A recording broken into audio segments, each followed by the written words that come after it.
We are your home theater and AV questions answered. This is AVRant.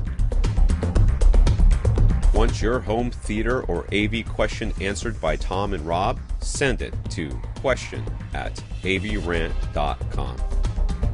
Welcome to AVRant. I'm Tom Andry, and I'm here with Rob H. Mitch. Mitch says we have often said that people shouldn't angle their Atmos speakers, just point them straight down. Now, Dolby's own documentation says, quote, mounting considerations. If the chosen overhead speakers have a wide dispersion pattern, approximately 45 degrees from the acoustical reference axis over the audio band from 100 Hz to 10 kilohertz or wider, then speakers may be mounted facing directly downward. For speakers with narrower dispersion patterns, those with aimable or angled elements should be angled towards the primary listen position, end quote. So how would someone know whether their speakers meet these wide dispersion characteristics or not? Do most speakers have wide dispersion? Do most speakers have dispersions that wide? 45 degrees from the acoustic reference axis over the audio band, but from whatever to whatever. From 100 to 10 kilohertz, so not all the way out to 20 kilohertz. That's Yeah. an important detail as well. Yeah, because once you get up that high, it starts beaming anyway, so That's you have right. an awfully hard time doing that. I would say that most ceiling speakers that are designed for being in the ceiling, most ceiling speakers have wide dispersion because that's the whole idea of putting a speaker in the ceiling. You don't want to have narrow dispersion in the ceiling. You want to have wide dispersion. Mm-hmm. So by design, speaker designers are going. Now, if you take a speaker that was not designed for that sort of application, like a bookshelf or a satellite speaker, I'm gonna maybe you might not have that exact amount, but I would say, this is 45 degrees. That's not that far. Right. I mean, we're not talking like 60 degrees or 90 degrees off axis. We're talking 45 degrees. And are they talking about off axis or 45 degrees total? Because 45 degrees total, it's only half of that off axis. I've heard 45 off axis. That's the way I've usually heard it described, meaning the total spread would be 90 degrees. Yeah. I say that most speakers fall close enough to 40. To 45 most degrees. Traditional in-ceiling speakers certainly would. Well, I'm saying most speakers, and even especially most satellite, speakers in general. Yeah, most speakers in general, and satellite speakers in general as well are going to fall into that because they're meant to have slightly wider dispersions. Now, you might find like a bookshelf speaker or something that is traditionally not used on the ceiling or as a surround. That one might not. But I would argue, who cares? It's going to be close enough. A good example of an actual in-ceiling speaker meant to go in-ceiling that has narrower dispersion than this would be Golden Ears. Sure. With their folded ribbon tweeters that are known to have narrower dispersion. And they've done the example, and they even made a model specifically that has an angle built into it so that you can put it in the ceiling flush, but the drivers are angled more towards the audience.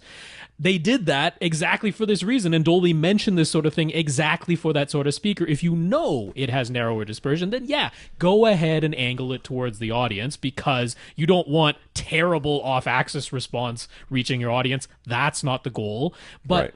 Most speakers have pretty wide dispersion, especially when you're only talking between 100 to 10 kilohertz, not the full up to 20 kilohertz thing. So our advice still stands. Most of the time, just aim them straight down because most speakers do. Now, how could you tell? Pretty simple. Play the speaker, play pink noise, just the test tone that comes out of your AV receiver. Get up close to it, get yourself within a foot of that. So this could be before you install it in the ceiling or mount it on the ceiling. Get yourself up close to it and move yourself to either side and up and down. And you'll be able to hear when the treble really significantly rolls off. Not talking about like, does it sound a little bit different? No. No, We're talking about like significant. It needs to sound really different. So, and you're going to find that's way further than 45 degrees. You'll find a lot of speakers you can get 60, 70 degrees to either side before that really happens. So then they can do this 45 thing, no problem. So he asked, what about in ceiling versus on ceiling and the difference in height that creates? If a speaker is lower and closer to the audience, wouldn't it benefit more from being angled? The dude wants to angle his speakers. I know lots of people do. Lots of people just want to angle their speakers, you know what? or they have the aimable tweeter in the built-in thing, and they want blanket to do it. statement. We give you permission to angle your speakers. Okay, feel free. You're gonna ruin it for everybody else in the room, but who cares? You want to angle your speakers, so that's fine. All right, but we're talking. I mean, how low are these things hanging? Are they like 1.5 feet off the ceiling? I mean, well then, yeah, maybe you have to have even wider than 45, but not by much. Yeah, I mean, what Dolby's saying is, take this 45. So straight down, there it is, and then 45 degrees in every direction from there. Yeah. If you're within the big fat cone that which creates, is very big and fat if you're on the ceiling, even if you're mounted on the ceiling instead of in the ceiling, you're maybe an extra couple inches down. How much difference do you think that makes? Not a lot. Yeah. So as long as you're within the big fat cone, that's it. I mean, if angling it, you're still within the big fat cone, all of your seats, then great. Go ahead and angle it. Just try to stay within the big fat cone.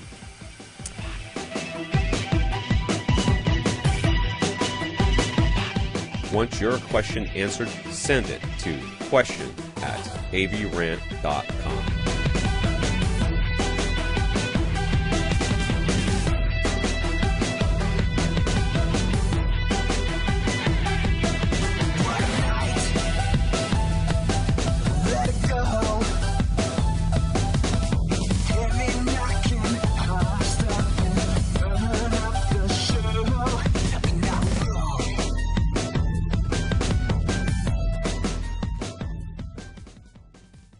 This is AVRant.